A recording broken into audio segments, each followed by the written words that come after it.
সব তার উপরে ট্যাক্স ঢুকাই দিছে। আমরা তো মাটি হেলাইছে। 500 টাকা বাসা নিয়ে যেতে পারি না, কিন্তু 500 টাকা কিছু হয়। বাজেট ঘোষণার পরপরই বাজারে উত্তাপ। এসি, ফ্রিজ সহ ইলেকট্রনিক্স পণ্যের দাম বাড়ায় মানুষের ক্ষোভ। মূল্যস্ফীতি নিয়ন্ত্রণই বড় চ্যালেঞ্জ, মত বিশ্লেষকের। বাজেটের ঘাটতি মেটাতে সরকারের ভরসা ব্যাংক খাত, দেখা দিচ্ছে আস্থার সংকট। বেসরকারি বিনিয়োগ বাধাগ্রস্ত হওয়ার শঙ্কা, বরাদ্দ কমেছে বিদ্যুৎ জ্বালানিতে। স্বাধীনতার 53 বছর পরও বাজেটে বৈষম্যের শিকার রংপুর অঞ্চল। উন্নতি নেই দারিদ্র্য ও বেকারত্বের হারে। কৃষিতে বরাদ্দের যথাযথ বাস্তবায়ন চান অর্থনীতিবিদ। ঢাকার বাইরে জমে উঠেছে কোরবানির পশুর হাট। শুরু হয়ে গেছে বেচাকেনা, দরদামে ব্যস্ত ক্রেতা বিক্রেতা। পাচার বন্ধ হলে লাভবান হওয়ার আশা খামারিদের।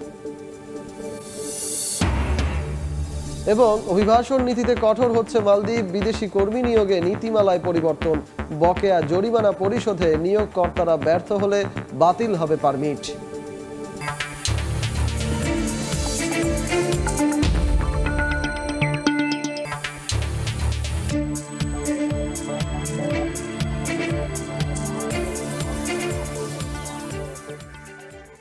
দেখছিলেন শিরোনাম। আমন্ত্রণ জানাচ্ছি দেশ ও দেশের বাইরে অর্থ বাণিজ্যের নানা খবর নিয়ে আমাদের নিয়মিত আয়োজন এ সময়ের বাণিজ্যে। আর আপনাদের সঙ্গে আছি আমি সজল মিত্র রিচার্ড। ঊর্ধ্বমুখী খেলাপি ঋণ, বিনিয়োগ স্থবিরতা সহ নানা কারণে যখন তারল্য ও আস্থার সংকটে দেশের ব্যাংক খাত, তখন আসছে বাজেটের 2.5 লাখ কোটি টাকার ঘাটতির অর্ধেকের বেশি এই খাত থেকেই পূরণ করার ঘোষণা দিয়েছেন অর্থমন্ত্রী। ব্যবসায়ী ও অর্থনীতিবিদদের শঙ্কা, এতে বাধাগ্রস্ত হবে বেসরকারি খাতের বিনিয়োগ, কমবে কর্মসংস্থান, বাধাগ্রস্ত হতে পারে প্রবৃদ্ধির লক্ষ্যমাত্রা। আলতাফ হোসেনের রিপোর্টে বিস্তারিত। প্রতি বছরই বাড়ছে বাজেটের আকার। চাহিদা অনুযায়ী রাজস্ব আদায়ে ব্যর্থ হওয়ায় ঘাটতি বাজেট মেটাতে হয় ব্যাংক সহ অভ্যন্তরীণ ও বিদেশি ঋণ থেকে। এবারের বাজেটেও 2,56,000 কোটি টাকা ঘাটতির বেশিরভাগই নেওয়া হবে ব্যাংক ও আর্থিক প্রতিষ্ঠান থেকে। বৃহস্পতিবার প্রায় 8 লাখ কোটি টাকার প্রস্তাবিত বাজেট জাতীয় সংসদে উত্থাপন করেন অর্থমন্ত্রী আবুল হাসান মাহমুদ আলী। সরকারের আর্থিক প্রস্তাবাবলী কার্যকরকরণ। গেল 5 বছরের তথ্য বলছে 2019-20 থেকে 2023-24 অর্থ বছর পর্যন্ত প্রায় 3 গুণ বেড়েছে ব্যাংক খাত থেকে নেয়া ঋণের পরিমাণ। সংকট কাটাতে তেমন কোনো উদ্যোগ দৃশ্যমান না থাকায় নতুন অর্থ বছরের জন্য ব্যাংক থেকে 1,37,500 কোটি ও আর্থিক প্রতিষ্ঠান থেকে 23,400 কোটি টাকা ঋণ নেবে সরকার।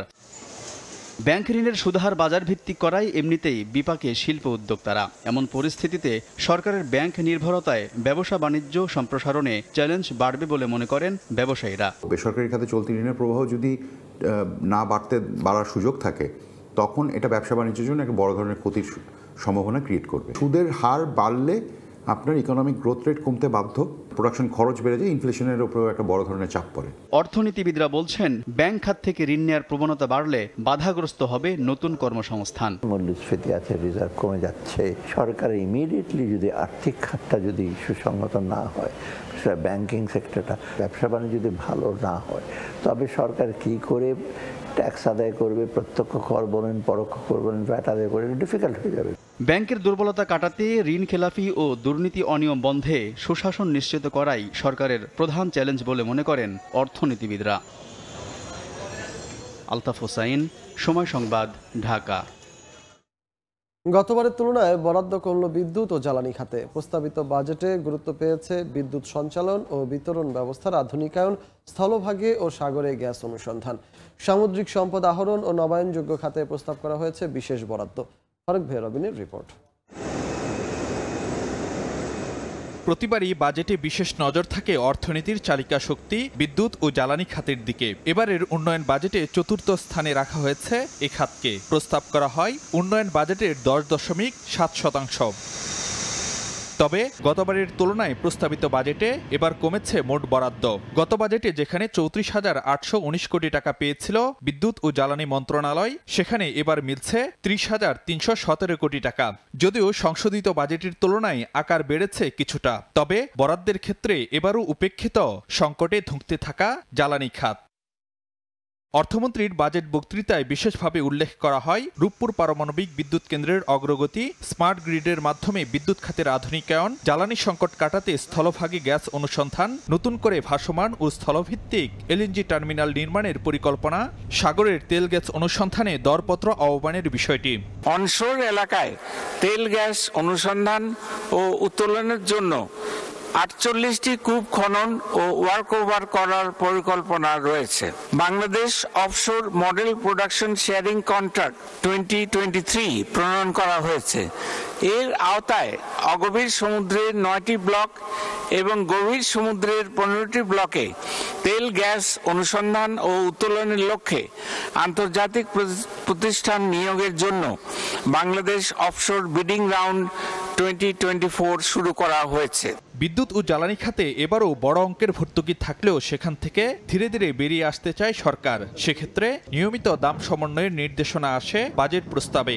যারা নিম্ন বিত্তের লোকজন আছেন, দরিদ্র জনগোষ্ঠী, তারা যখন এই জিনিসটাকে ভোগ করবেন, মানে সেটা বিদ্যুৎ হোক বা জ্বালানি হোক, যদি মিনিমাম একটা অ্যামাউন্টকে যদি কম দামে সরকার রাখতে পারেন, আর যারা অধিক ব্যবহার করছেন তাদের উপরে যদি বেশি আমরা দামটা নির্ধারণ করতে পারি, একটা প্রোগ্রেসিভ প্রাইসিং যদি আমরা করতে পারি, তাহলে হয়তো খানিকটা কষ্ট লাঘব করা যাবে। সামুদ্রিক সম্পদ আহরণ ও নবায়নযোগ্য জ্বালানি খাতকে উৎসাহিত করতে দুই ক্ষেত্রেই 100 কোটি টাকা করে বিশেষ বরাদ্দের প্রস্তাব করা হয় এবারের বাজেটে।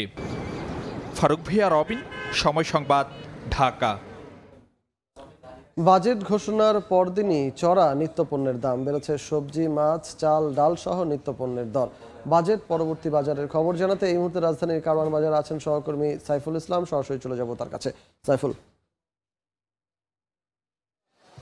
ক্রেতাকে স্বস্তি দিতে এবারের বাজেটে কি আসছে এমন প্রশ্ন কিন্তু ক্রেতাদের মাঝে বরাবরের মতো এখনো রয়েছে। কেননা হচ্ছে যে অধিবেশন পাশ হওয়ার পরে বা অধিবেশনের পরেই কিন্তু ক্রেতারা জানতে চায় তা এই যে বাজার পরিস্থিতি, মূল্যস্ফীতি নিয়ন্ত্রণে তাদের জন্য কি আসলে নতুন কোনো আভাস আছে কি না। আমরা এখনো পর্যন্ত এখানকার যে ক্রেতা আগত তাদের নিয়ে কথা বলেছি, তাদের যে ভাষ্য, কেননা আমি ক্রেতার কথাই শুরু করছি, কেননা হচ্ছে যে মূল্যস্ফীতি যে লাগাম টেনে ধরা যাচ্ছে না, এই লাগাম টেনে ধরতে আসলে সরকার কোন কোন পদক্ষেপ নিচ্ছে, কী কী করণীয় আছে, সেই জিনিসগুলো কিন্তু ক্রেতার মাঝে এখনো পর্যন্ত জানার আগ্রহ রয়েছে। কেননা বাজারে আসলে আমরা হাসপাস অবস্থা দেখতে পাচ্ছি, সকলের ভিতরে আমরা হা হুতাশ পরিস্থিতি দেখতে পাচ্ছি। কেননা সবাই বলছেন যে আজকে যদি একটা পণ্যের দাম কমে, দেখা যায় যে সেটা 5 টাকা কমলো, কিন্তু দেখা যাচ্ছে যে গত 2 থেকে 3 সপ্তাহ বা মাসখানেক আগে সেই পণ্যের দাম বাড়ানো হয়েছে 50 থেকে 100 টাকা এরকম। সব কিছু মিলে বলা যায় যে নতুন করে বাজার দরে কিন্তু কোনো রকম পার্থক্য আমরা দেখছি না। শুধুমাত্র যদি দেখা যাচ্ছে যে মুরগির কেজিতে 10 টাকা বা 20 টাকা কমলেও মাছের দামে কিন্তু সেটা কিন্তু আবার ঊর্ধ্বগতি দেখতে পাচ্ছি। মাছের দাম যদি ঊর্ধ্বগতি হয়, সেক্ষেত্রে সবজির দামে যদি ক্রেতারা যায় সেক্ষেত্রে হাসপাস অবস্থা। অন্যদিক থেকে যদি ডিমের দিকেও যায়, সেটাও কিন্তু আসলে কোনো স্বস্তিদায়ক পরিস্থিতি নেই। সব কিছু বলা যায় যে আসলে ক্রেতার মাঝে যে অস্বস্তি সেটা কিন্তু পুরোপুরি রয়েছে। কেননা এইবারের বাজেট ক্রেতারা বলছেন যে তাদের বান্ধব বা তাদের সময় উপযোগী বাজেট না। অন্যদিক থেকে আমরা যদি একটু মাছ মাংসের বাজার আমরা যেটা ঘুরেছি বলতে পারি যে আসলে মাছ মাংসের বাজারও যেটি আমরা সপ্তাহের ব্যবধানে দেখেছি যে কমসে কম 20 টাকা বেশি বেড়েছে প্রত্যেকটা মাছভেদী, প্রত্যেকটা মাছের কেজিতে। অন্যদিক থেকে যেহেতু পোলট্রির দাম কমেছে কেজিতে 20 টাকা, কিন্তু ডিমের দাম বেড়েছে। আসলে এই যে বাড়া কমা, বাড়তি কম বেশি, এই জিনিসগুলো কিন্তু আসলে ক্রেতার মাঝে খুব বেশি ক্ষোভের তৈরি করছে। কেননা একজনের সাথে আমরা কথা বলছি 1000 টাকা নিয়ে বাজারে এসে তার ব্যাগের পুরোপুরি কিন্তু আসলে কিন্তু বাজারে কিন্তু তার কোনো রকম এই যে ব্যাগ ভর্তি বাজার করে নেবে সেই পরিস্থিতি কিন্তু এখনকার মানুষের নেই, এরকম কিন্তু আমরা জানতে পারছি। তবে অন্যদিক থেকে আমরা যদি একটু ইলেকট্রনিক পণ্যের কথা বলি, ফ্রিজ থেকে শুরু করে এসি, যেহেতু সামনে কোরবান আসছে, অনেকেরই কিন্তু চাওয়া যে ফ্রিজ কিনবে, সেই ফ্রিজে যখন 10 থেকে 15% ট্যাক্স বাড়ানো হচ্ছে, সেটা কিন্তু ক্রেতার মাঝে একটা ক্ষোভ তৈরি করছে। এর পাশাপাশি শুধু ফ্রিজ নয়, এসিতেও কিন্তু এই গরমে, তীব্র গরমে যখন হাসপাস অবস্থা মানুষের, তখন কিন্তু এসির দিকে কিন্তু মানুষ ঝুঁকছেন। সেই এসিতেও যদি কর বাড়ানো হয়, সেটি কিন্তু ক্রেতার মাঝে কিন্তু ব্যাপক ধরনের একটা প্রতিক্রিয়া তৈরি হচ্ছে, এমনটা কিন্তু আমরা এখানে জানতে পেরেছি। তো সর্বোপরি বলা যায় যে আসলে এই যে বাজেট আসছে, এই বাজেট কিন্তু আসলে ক্রেতা বান্ধব না, এমনটাই কিন্তু আমরা জানতে পেরেছি। এই ছিল আমার কাছে রাজধানী কারওয়ান বাজারের সর্বশেষ। রাজধানী কারওয়ান বাজার থেকে আমাদের সঙ্গে যুক্ত হয়েছিলেন সহকর্মী সাইফুল ইসলাম। এদিকে মূল্যস্ফীতি নিয়ন্ত্রণই সরকারের জন্য বড় চ্যালেঞ্জ বলে মনে করেন অর্থনীতিবিদরা। ডলারের বিপরীতে টাকার বড় অবমূল্যায়নের কারণে নতুন অর্থ বছরের জন্য মূল্যস্ফীতির প্রস্তাবিত লক্ষ্যমাত্রা ধরে রাখা কঠিন বলে মত তাদের। বাংলাদেশের যে ইন্ডাস্ট্রিয়ালাইজেশন, সেটাও কিন্তু অনেকটাই একটু শ্লথগতিতে চলে গেছে। আর এই অবস্থায় দেশের বাজারটা আরও সম্প্রসারিত হতে পারত। তো সেই জায়গায় তো আমরা দেখতে পাচ্ছি যে আসলে ব্যবসার খরচ অনেক বেশি। তো এই অবস্থায় আসলে আমরা খুব একটা আশা করতে পারি না যে এখানে যে বেসরকারি খাতের বিনিয়োগ আরও বাড়বে। তো সুতরাং এই বাস্তবতা মেনে নিয়ে মূল্যস্ফীতির যে লক্ষ্যমাত্রা রয়েছে সেটি অত্যন্ত উচ্চাভিলাষী। তো এই জায়গাটাতে আমি মনে করি যে 7ও যদি 7.5 করতে পারে, খুবই আমি মনে করি যে একটা সাফল্য হবে সরকারের জন্য। আগামী অর্থ বছরে উৎপাদনে জোর দিয়ে সরকার কৃষি খাতে বরাদ্দ দিয়েছে 38,000 কোটি টাকা। রাখা হয়েছে ভর্তুকি ও প্রণোদনার ব্যবস্থা। তবে অর্থনীতিবিদরা বলছেন, বরাদ্দ যাই হোক, কৃষির উন্নয়নের দরকার বাজেটের যথাযথ বাস্তবায়ন। অভ্যন্তরীণ উৎপাদনকে গুরুত্ব দিয়ে 2024-25 অর্থ বছরের প্রস্তাবিত বাজেটে কৃষি খাতে বরাদ্দ বাড়ানো হয়েছে 2,885 কোটি টাকা। মোট বরাদ্দ 38,259 কোটি। 2023-24 অর্থ বছরে এ বরাদ্দ ছিল 35,374 কোটি টাকা।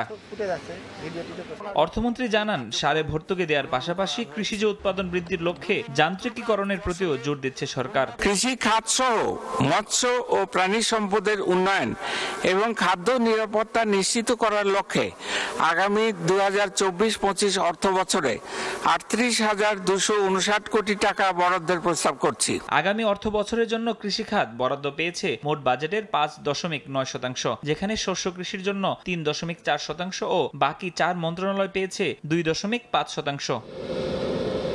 কৃষিবিদরা বলছেন, বরাদ্দ বাস্তবায়নের দরকার সরকারের যথাযথ তদারকি। ভর্তুকি যেটা দিচ্ছেন এটাও তো আপনার মনে করেন অনেক ক্ষেত্রে কৃষকরা কিন্তু এই ভর্তুকির সুবিধাটা পাচ্ছে না, কারণ এক শ্রেণীর এই যে যারা ডিলার তারা কিন্তু আপনার কৃষককে অধিকাংশ ক্ষেত্রে কিন্তু প্রতারিত করে। সরকার বলেন, কৃষি ডিপার্টমেন্ট বলেন, গবেষণা, তারা সামগ্রিক কৃষিটাকে ভাবছে, কিন্তু বাংলাদেশ কিন্তু সামগ্রিক কৃষি কিনে ভাবলে হবে না। কৃষির উন্নয়ন টেকসই করতে উন্নত বিপণনের ব্যবস্থার উন্নয়নে জোর দেওয়ারও পরামর্শ দিচ্ছেন খাত বিশ্লেষকরা। ফরহাদুর রহমান, সময় সংবাদ, ঢাকা। প্রস্তাবিত বাজেটকে স্বাগত জানিয়েছে ব্যবসায়ীদের সংগঠন এফবিসিসিআই। সংগঠনটির সভাপতি মাহবুবুল আলম গতকাল বাজেট পরবর্তী সংবাদ সম্মেলনে ব্যক্তি কর সীমা 3.5 লাখ থেকে বাড়িয়ে 4.5 লাখ করার পাশাপাশি রাজস্ব ঘাটতি কমাতে দেশজ উৎসের চেয়ে বিদেশি ঋণের ওপর জোর দেওয়ার আহ্বান জানান। মূল্যস্ফীতি ইজ ভেরি ভেরি সেন্সিটিভ। আমি মনে করি যে অ্যাম্বিশিয়াস কোনো প্রজেক্ট না নিলে এবং আমাদের যদি সবাই মিলে যদি ওটাকে কাজটা ঠিকভাবে করা যায় তাহলে এই ইনফ্লেশনটা কমে আসবে। বাজারে ঘাটতি প্রায় 2,56,000 কোটি টাকা, যেখান থেকে প্রায় 1,37,000 কোটি টাকা ব্যাংক থেকে নেওয়ার জন্য প্রস্তাব করেছে। আমরা মনে করি এটা বেশি, বিদেশ থেকে লোন নিতে পারে, তাইলে কিন্তু আমরা মনে করি এটা ভালো হবে। এই মুহূর্তে কোরবানি ঈদকে সামনে রেখে বাগেরহাটে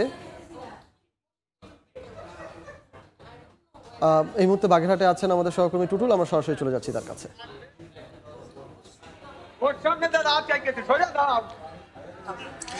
বাগেরহাটে জমে উঠেছে পশুর হাট। মাত্র 10 দিন বাকি থাকতেই আসলে বাগেরহাটের সবচেয়ে বড় পশুর হাট বাগেরহাট ফকিরহাটের বেতাগা হাটে আমরা দেখেছি সকাল 8টা থেকে কিন্তু এখানে পশু বেচা বিক্রি শুরু হয়েছে। এখানে যদি আমরা বলি যে এখনো পর্যন্ত প্রায় 11টা সোয়া 11টার মধ্যে প্রায় 2000-এর মতো গরু এখানে বিক্রি হয়েছে। আমরা কথা বলছিলাম, এখানে যারা ইজারাদার রয়েছে তারা কিন্তু বলছে যে একেবারে গত রাত থেকে কিন্তু এখানে গরু উঠেছে, প্রায় 5000-এর মতো পশু উঠেছে। এই 5000 পশুর মধ্যে প্রায় এখন পর্যন্ত প্রায় 2 থেকে 2,500 এবং 2,500-এর মতন বিক্রি হয়ে গেছে। তবে এখানে দেখেছি যে এই হাটটা এবং এখানে দেশীয় গরুর আসলে সবচেয়ে বড় হাট। এখানে দেশের বিভিন্ন প্রান্ত থেকে কিন্তু অনেক পাইকার এখানে পশু নিয়ে আসেন এবং তারা কিন্তু এখানে বিক্রি করেন। তবে ব্যাপারে এখান থেকে গরু ক্রয় করে বিভিন্ন এলাকায় তারা কিন্তু নিয়ে যান। আমরা যদি বলি যে আসলে ক্রেতা বিক্রেতা এবং উভয়ের সাথে আমরা কথা বলছিলাম, তারা কিন্তু বলছে যে আসলে বাজারের কেউ বলছে যে বাজার একটু চড়া, আবার কেউ বলছে যে না বাজার এবং সাধ্যের মধ্যে রয়েছে। এবং অনেকেই তবে একটা কথা বলেছে যে আসলে ঘূর্ণিঝড় রেমালের যে প্রভাব পড়েছে অর্থনৈতিকভাবে বাগেরহাটের, এই কারণেই কিন্তু এবং যারা গরু ক্রয় করবেন তারা কিন্তু আসলে সেরকম এখানে অনেক উপস্থিত হয়েছেন, তারা কিন্তু বলছেন আসলে তাদের বাইরে রয়েছে। তবে ব্যাপারীরা বলছেন যে আসলে অনেক জায়গায় কিন্তু তারা কিন্তু প্রত্যাশা অনুযায়ী দাম পাচ্ছেন না এবং অনেক গত হাটের চেয়ে কিন্তু এই হাটে প্রায় লাখে প্রায় 10,000 বা 15,000 টাকা কম বিক্রি হচ্ছে। এমনটাই কিন্তু দাবি জানিয়েছেন। তবে বাগেরহাটের এই যে পশুর হাট, এই পশুর হাটে কিন্তু এখন আমরা যদি বলি যে প্রতিদিন প্রায় 5,000 প্রতি হাটে শুক্রবার এবং সোমবার এই 2 দিন এখানে সরকারিভাবে হাট বসে। এই হাটে প্রায় 5,000-এর মতন গরু এখানে বিক্রি হয়। এখান থেকে ডিস্ট্রিবিউশন আসে। তবে বাগেরহাটে এখন থেকে মাত্র আর 10 দিন বাকি থাকলেও কিন্তু এখন থেকে জমে উঠেছে পশুর হাট। এই ছিল আমার কাছে বাগেরহাটে ফকিরহাটে পশুর হাট থেকে সব শেষ। বাগেরহাট থেকে আমাদের সঙ্গে যুক্ত হয়ে পশুর হাটের সবশেষ খবরাখবর জানাচ্ছিলেন সহকর্মী আলী আকবর টুটুল। দেশের সুপার ব্র্যান্ড ওয়ালটন ফ্রিজ কিনে মিলিয়নিয়ার হয়েছেন আরও 2 ক্রেতা। কোরবানির ঈদ উপলক্ষে দেশব্যাপী চলমান ওয়ালটনের নন স্টপ মিলিয়নিয়ার ক্যাম্পেইনের আওতায় এই সুবিধা পান তারা। ওয়ালটন ডিজিটাল ক্যাম্পেইনের মাধ্যমে সর্বমোট মিলিয়নিয়ার হয়েছেন 40 জন ক্রেতা অংশ নেন। বুধবার ময়মনসিংহের মুক্তাগাছা রামকিশোর উচ্চ বিদ্যালয় মাঠে ওয়ালটন প্লাজা কর্তৃক আয়োজিত এক অনুষ্ঠানে ওয়ালটন ফ্রিজের ক্রেতা মাহমুদুল হাসানের হাতে 10 লাখ টাকার চেক তুলে দেওয়া হয়। সিজন 20 চলাকালীন দেশের যে কোনো ওয়ালটন প্লাজা, পরিবেশক, showroom, online sales platform e plaza থেকে fridge, AC, TV, washing machine বা ফ্যান কিনে আবারও মিলিয়নিয়ার হওয়ার সুযোগ পাচ্ছেন ক্রেতারা। পরিবেশ দূষণ মোকাবেলায় সচেতনতামূলক ক্যাম্পেইনের কর্মসূচি আয়োজন করে ইউনিলিভার বাংলাদেশ লিমিটেড। প্রতিষ্ঠানের কর্মীদের স্বেচ্ছাসেবী পারফর্ম প্রয়াসের আওতায় young power in social action ও সানসিল্কের সঙ্গে নিয়ে এ উদ্যোগ গ্রহণ করে প্রতিষ্ঠানটি। চট্টগ্রাম ও ঢাকার 10টি স্কুলের শিক্ষার্থীদের নিয়ে এই ক্যাম্পেইন আয়োজন করা হয়। শিক্ষার্থীদের প্লাস্টিক দূষণের বিরুদ্ধে সচেতন করার ক্যাম্পেইন পরিচালনা করা হয়।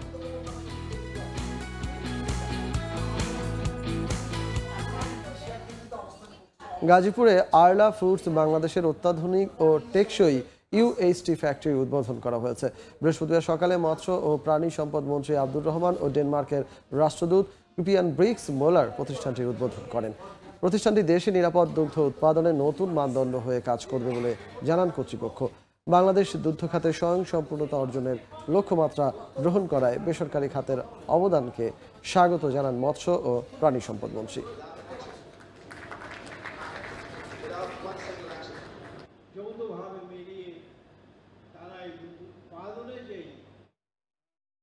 তারাই উৎপাদনে যে ভূমিকা রাখছে, উৎপাদনে তাদের যে কন্ট্রিবিউশন অবদান, আমি আশা করব আমাদের এই দুগ্ধ খাতে আমাদের এই লক্ষ্যমাত্রা অর্জনে এক বড় সহায়ক ভূমিকা পালন করবে। অভিবাসন নীতিতে আরও কঠোর হচ্ছে মালদ্বীপ। বিদেশি কর্মী নিয়োগে নীতিমালা পরিবর্তনের পাশাপাশি নিয়োগকর্তাদের জবাবদিহিতার আওতায় আনতে কাজ শুরু করেছে দেশটির সরকার। বিদেশি কর্মীদের জরিমানা পরিশোধে নিয়োগকর্তাদের সময়সীমা বেঁধে দিয়েছে মালদ্বীপের স্বরাষ্ট্র মন্ত্রণালয়। এ অবস্থায় দেশটিতে অবৈধভাবে অবস্থান করা প্রবাসীদের দ্রুত বৈধ হওয়ার আহ্বান জানিয়েছে বাংলাদেশ হাইকমিশন। খন্দকার ওমর ফারুকের তথ্য ও ছবিতে ডেস্ক রিপোর্ট। মালদ্বীপের শ্রমবাজারে অবৈধ প্রবাসী কর্মীদের একটি বড় অংশ বাংলাদেশিরা। দেশটিতে কর্মরত বিদেশি কর্মীদের দ্রুত শৃঙ্খলা ও নজরদারির মধ্যে আনতে চায় মালদ্বীপ সরকার। তবে এ কাজে বাধা হয়ে দাঁড়িয়েছে কিছু অসাধু মধ্যস্বত্বভোগী নিয়োগকর্তা। সরকারের বৈধকরণের যে কোনো উদ্যোগেই জড়িয়ে পড়ছে এসব চক্র।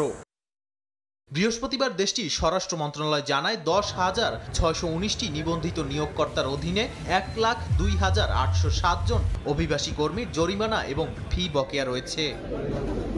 আগামী 18 মাসের মধ্যে দেশটিতে বিদেশি শ্রমিক নিয়োগকর্তাদের সমস্ত বকেয়া ফি এবং জরিমানা নিষ্পত্তি করতে সময়সীমা বেঁধে দিয়েছেন স্বরাষ্ট্র মন্ত্রণালয়। নির্ধারিত সময়ের মধ্যে জরিমানা পরিশোধে ব্যর্থ হলে নতুন শ্রমিক নিয়োগের পারমিট ইস্যু স্থগিত করা হবে। বাংলাদেশে কিছু অসাধু ব্যবসায়ী আছে যারা মোটা অঙ্কের টাকা নিয়ে কিছু মানুষদেরকে এনে রাস্তায় ছেড়ে দিয়েছে। অসাধু কাজের সাথে লিপ্ত আছে, ওদের কারণেই মূলত ভিসাটা বন্ধ হয়ে গেছে। আমাদের লোকজন নিয়ে আসার কথা বলে আজ থেকে 3 মাস 4 মাস আগে 4 লাখ, কেউ 5 লাখ, কেউ 10 লাখ টাকা পর্যন্ত দেওয়া আছে, কিন্তু দালালরা আসলে এরা কোঠাগুলো দিতে পারতেছে না। এ অবস্থায় এখনো যারা অবৈধভাবে মালদ্বীপে বসবাস করছেন তাদের দ্রুত বৈধ হওয়ার আহ্বান জানিয়েছে বাংলাদেশ মিশন। একটি বড় সংখ্যক আমাদের কর্মীরাই বৈধ হতে পেরেছেন, তবে এখনো কিছু সংখ্যক কর্মী তারা আনডকুমেন্টেড অবস্থায় রয়েছেন। তাদেরকে আমরা বিভিন্ন সময় অনুরোধ করে যাচ্ছি যাতে করে তারা বৈধ হন এবং বৈধ কোনো কোম্পানির অধীনে চাকরি করে। চলমান বৈধকরণ প্রক্রিয়ায় যে সকল অবৈধ অভিবাসী অংশ নেবেন না তাদের বিরুদ্ধে গ্রেপ্তার অভিযান অব্যাহত থাকবে এবং পাশাপাশি অনির্দিষ্টকালের জন্য বাংলাদেশ থেকে নতুন কর্মী নিয়োগ স্থগিত রাখা হবে বলেও জানান সংশ্লিষ্টরা। সময় সংবাদ, মালদ্বীপ। এ পর্যায়ে শীর্ষ সংবাদগুলো জানিয়ে দিচ্ছি আরেকবার। সব তার উপরে ট্যাক্স ঢুকাই দিতেছে, আমরা তো মাটি হেলাইছে। 500 টাকা বাসা নিয়ে যেতে পারি না, কিন্তু 500 টাকা কিছু হয়। বাজেট ঘোষণার পরপরই বাজারে উত্তাপ, এসি, ফ্রিজ সহ ইলেকট্রনিক্স পণ্যের দাম বাড়ায় মানুষের ক্ষোভ। মূল্যস্ফীতি নিয়ন্ত্রণই বড় চ্যালেঞ্জ, মত বিশ্লেষকের। বাজেটের ঘাটতি মেটাতে সরকারের ভরসা ব্যাংক খাত, দেখা দিচ্ছে আস্থার সংকট। বেসরকারি বিনিয়োগ বাধাগ্রস্ত হওয়ার শঙ্কা। বরাদ্দ কমেছে বিদ্যুৎ, জ্বালানিতে। এবং স্বাধীনতার 53 বছর পরও বাজেটে বৈষম্যের শিকার রংপুর অঞ্চল। উন্নতি নেই দারিদ্র্য ও বেকারত্বের হারে। কৃষিতে বরাদ্দের যথাযথ বাস্তবায়ন চান অর্থনীতিবিদ।